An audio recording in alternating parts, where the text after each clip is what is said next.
Hello, everyone. Um, 2 days ago, as of this video, something strange happened in Colorado. That being that Ted Cruz won all of the delegates for the Republican Party. And because when I was a delegate 2 years ago and 4 years ago, I was against any theocratic candidate like Rick Santorum, Rick Perry, or Michelle Bachmann. I've been asked to explain what the hell happened because we just sent delegates supporting a theocrat. Well, it starts back when I was a delegate, in that we had a straw poll alongside our first day of caucusing. Okay? And what happens there is everyone shows up to their precinct level caucus on that day, and the Democrats do the same thing on that day, and they all vote for who they think the delegates should support. And this is just a popular statewide vote. And then the news picks up that straw poll and says, oh, this person won. Well, in 2012, it was Rick Santorum. Why? Because in the Colorado Republican Party, there is a giant base of theocrats in El Paso County. And El Paso County is basically Colorado Springs. And Colorado Springs has a bunch of religious organizations there, a bunch of religious nonprofits have their headquarters there around the Research Park area, where Focus on the Family also has their headquarters, and there's a bunch of megachurches, especially the big New Life megachurch. So all of these things make for an atmosphere where it's very easy for a theocrat to win. If somebody comes here saying, hey, I have a calling from God, it's going to happen. So here in 2016, Ted Cruz had an easy victory here, and it really helped him that this time around in 2016, instead of having the convention in Boulder or Denver, they decided to hold it in Colorado Springs. And this was a decision made a long time ago because, clubs like to mix up where they hold their conventions and be fair about things. But this made for a perfect storm for him because the Denver delegates, some of them are lazy and won't drive that far. Some of the Fort Collins delegates won't drive anywhere past Denver to try to get to the convention, so some people didn't show up. And the theocrats that live around Colorado Springs had an easier time just driving down to the convention because it was in Colorado Springs. So that was one factor in it. Okay, just the ease in which the people of the right demographic could get to the convention.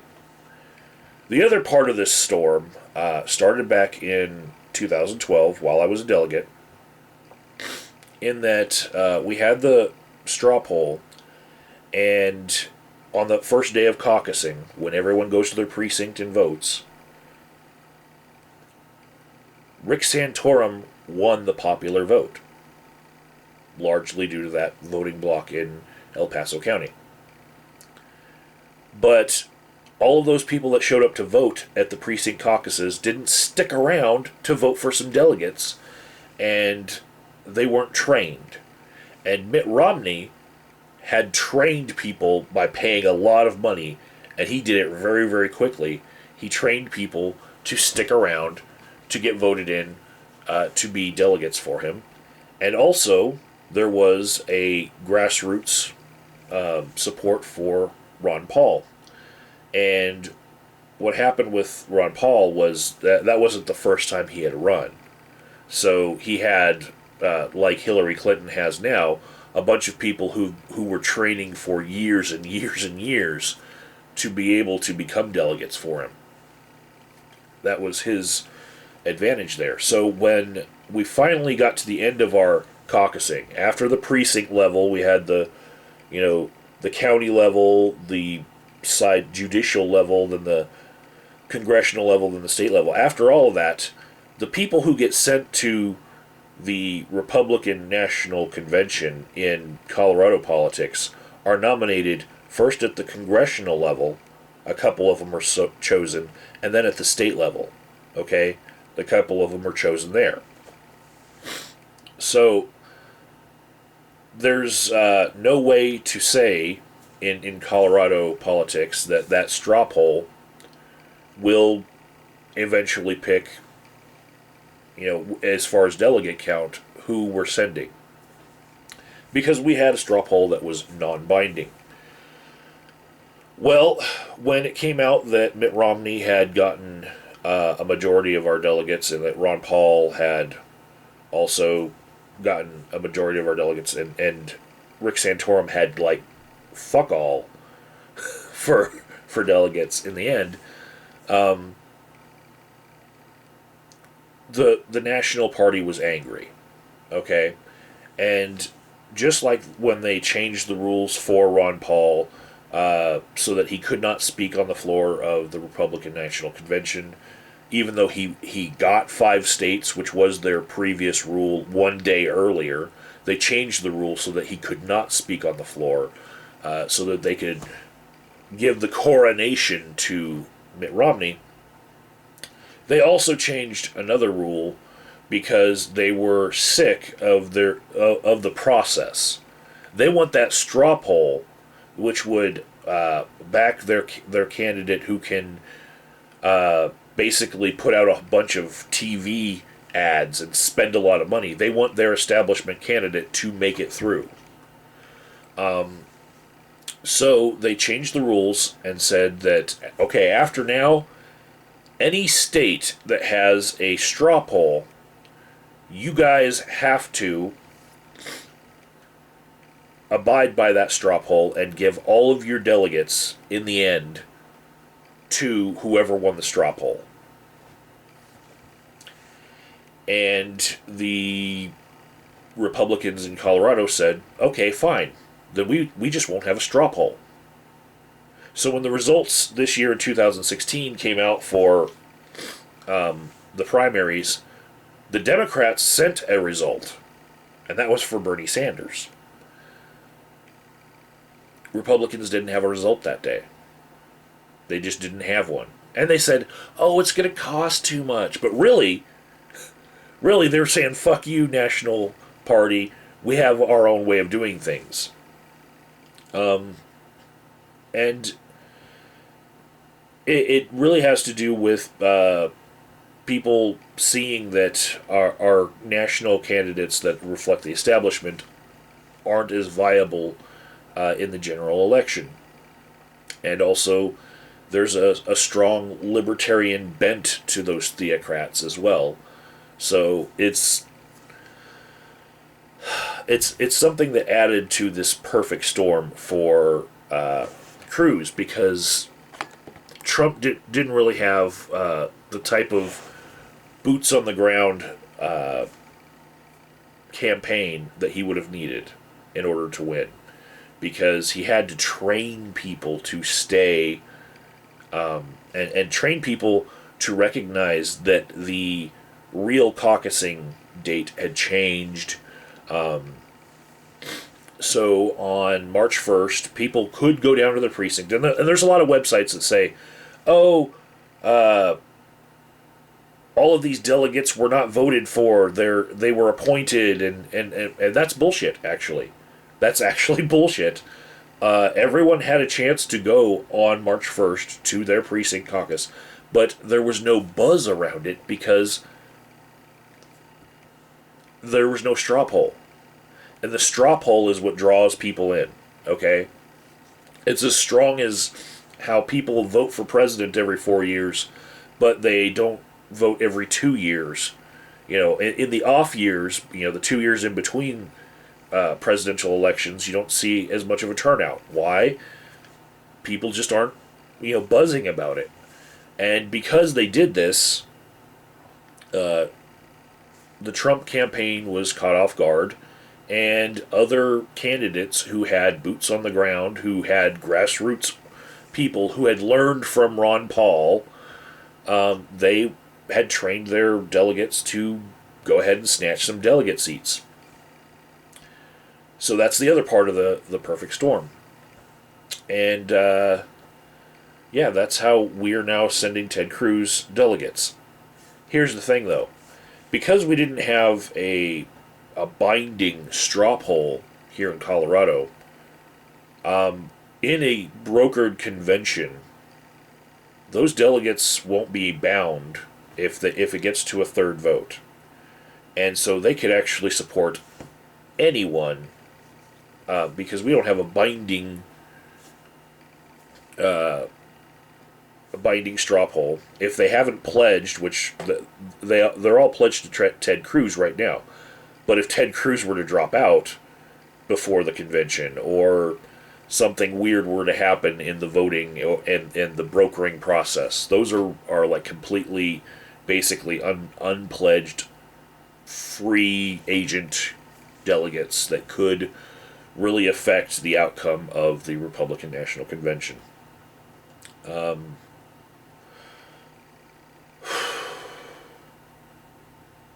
think that pretty much explains it. That's how we sent Ted Cruz, somebody who I never would have voted for. There was one other thing that I've been seeing in the news that I'll just address really quickly, and that is that also I've seen people saying that Bernie Sanders has retroactively won Nevada.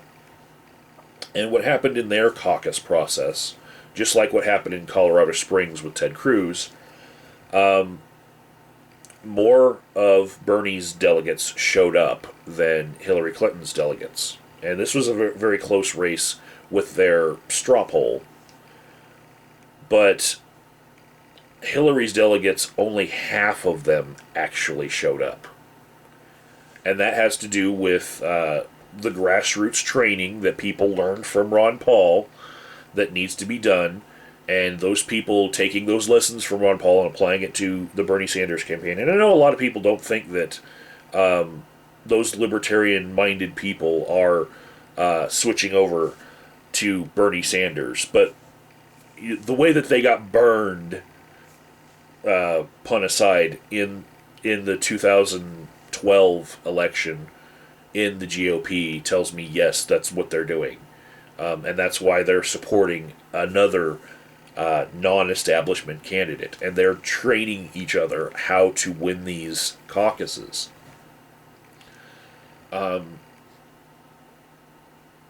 Basically, now more Bernie delegates have shown up at a certain level here in April for Bernie Sanders than Hillary Clinton's delegates.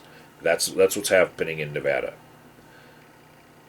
The process isn't over in Nevada, okay? It's over here in Colorado. We know Ted Cruz is sending those delegates.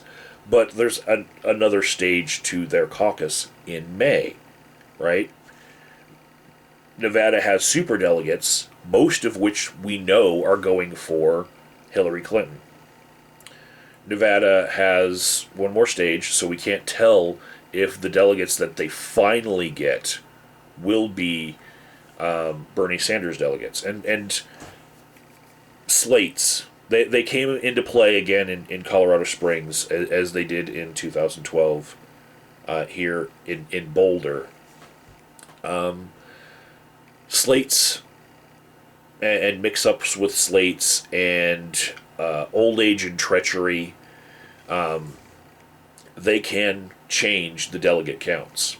And I would say that saying that Bernie Sanders has now retroactively won Nevada is not right yet. Because guess what? People tried to say the same thing about Ron Paul in 2012. And he didn't end up really winning the whole state, even though he had a huge majority of the simple delegates that weren't being sent to the Republican National Convention. And what happened? Chicanery, treachery. That's the reason why some of these states have really convoluted caucus processes so that they can, at any stage, try to manipulate it so that they can get the person that they want in. Now, the last thing I'm going to say about this is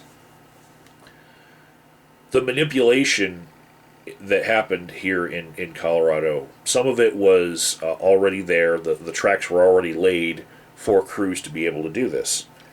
But behind the scenes, there was a little bit of, I'd say, voter fraud in that the ballots that were passed out only had numbers and not names, and people had to know what number was associated with the names that they wanted to vote for.